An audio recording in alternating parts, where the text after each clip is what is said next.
গৰখীয়া থানৰ এইবেলি আমাৰ 24তম বাৰ্ষিক সভা মহোৎসৱ।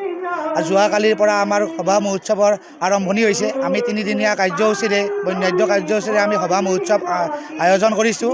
আৰু আজিৰ আমাৰ এই সভা মহোৎসৱ দ্বিতীয় দিনৰ কাৰ্যসূচীত আমাৰ ইতিমধ্যে অকুমাৰী ছোৱালীৰ দ্বাৰা পানী তোলন কাৰ্যসূচী আৰু আমাৰ অন্যতম এটি কাৰ্যসূচী ধৰ্মীয় কাৰ্যসূচী 12 গোপাল সেৱা।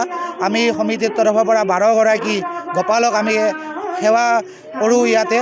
আৰু ইয়াৰ আৰু কিছু সময় পিছতে আমাৰ হোম অৰ্চনা, ৰাজহুৱা হোম অৰ্চনা আছে, প্ৰসাদ বিতৰণ আছে আৰু ৰাজহুৱা ভোগৰো ব্যৱস্থা কৰা হৈছে। আৰু যোৱাকালি আমাৰ এই সভা মহোৎসৱ প্ৰথম দিনটোৰ কাৰ্যসূচীত আমাৰ স্থানীয় বিধায়ক তথা অসম চৰকাৰৰ জ্যেষ্ঠ কেবিনেট মন্ত্ৰী আমাৰ এই তিহু সমষ্টিৰ অভিভাৱক চন্দ্ৰমোহন পাটোৱাৰী ছাৰ সন্ধিয়াৰ ভাগত আহিছে। আৰু তেখেতে আহি আমাৰ এই সভা মহোৎসৱৰ আগন্তুক আমাৰ হ'বলগীয়া 25তম বাৰ্ষিক ৰূপালী জয়ন্তী বৰ্ষত বিভিন্ন ধৰণে কেনেকুৱাকৈ আমাৰ ৰূপালী জয়ন্তী বৰ্ষ আমি আয়োজন কৰিম তেখেতে বিভিন্ন দিহা পৰামৰ্শ আমাৰ সমিতিৰ লগত তেখেতে প্ৰদান কৰিছে।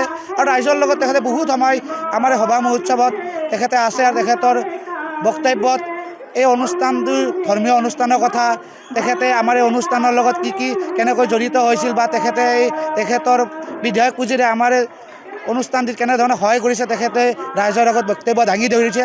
আৰু আমি সমিতিৰ ফালৰ পৰা তেখেতক আমি প্ৰভু ভগৱন্তৰ ওচৰত আমি প্ৰাৰ্থনা জনাইছোঁ তেখেতৰ সুস্বাস্থ্য আৰু দীৰ্ঘায়ু হওক। আৰু লগতে অহাকালি আমাৰ তৃতীয়টো দিনা শেষ দিন। অহাকালি আমাৰ দিনৰ ভাগত আয়তীৰ নাম প্ৰতিযোগিতা আছে আৰু সন্ধিয়াৰ ভাগত নাগাৰা নাম পৰিৱেশন আছে। আৰু আজি দ্বিতীয় দিনৰ নিশাৰ ভাগত আমাৰ পাপৰি মিনি থিয়েটাৰৰ দ্বাৰা আমাৰ যাত্ৰাভিনয় আছে, নাট পৰিৱেশন আছে। আৰু বিভিন্ন ধৰ্মাৱলম্বী লোকে আমাৰ এই অঞ্চলটিত আজিৰ দিনটোতে হোম অৰ্চনাৰ টাইমত আহে। আৰু তেখেতসকলে আমাৰ পূৰ্বজৰ পৰা কথা আছে, এই প্ৰভু ভগৱন্তৰ ওচৰত যি মনোকামনা লৈ প্ৰভু ভগৱন্তৰ ওচৰত আহে সেই মনোকামনা পূৰণ হয়। আৰু আমি অহাবাৰ ৰূপালী জয়ন্তী বৰ্ষত সমূহ ৰাইজৰ আমি দিহা পৰামৰ্শ লগতে সহায় সহযোগিতা আমি কামনা কৰিছোঁ। ৰাইজৰ সহায় সহযোগিতা অবিহনে এই অনুষ্ঠানটো যদি আমি আগবঢ়াই লৈ যাব নোৱাৰিম। এই সমূহ ৰাইজৰ আমি দিহা পৰামৰ্শ আমি কেনেদৰে ৰূপালী জয়ন্তী বৰ্ষটো উদযাপন কৰিম আমাৰ অভিভাৱকক আমি কামনা কৰিছোঁ। আমাৰ ফালৰ পৰা সংবাদ মাধ্যমৰ প্ৰতিজন কৰ্মীকে আমি ধন্যবাদ জ্ঞাপন কৰিছোঁ। আপোনালোকে আহিছে আমাৰ ইয়াৰ এই অঞ্চলটোৰ এই হোমৰ আপোনালোকে বাতৰি পৰিৱহণ কৰি যে অসমৰ ৰাইজৰ মাজত বিয়পাই দিব এই বাতৰিটোৱে আমি প্ৰাচীন ধৰ্ম গৰখীয়া থান সমিতিৰ তৰফৰ পৰা প্ৰতিজন সংবাদ কৰ্মীকে আমি ধন্যবাদ জ্ঞাপন কৰিছোঁ।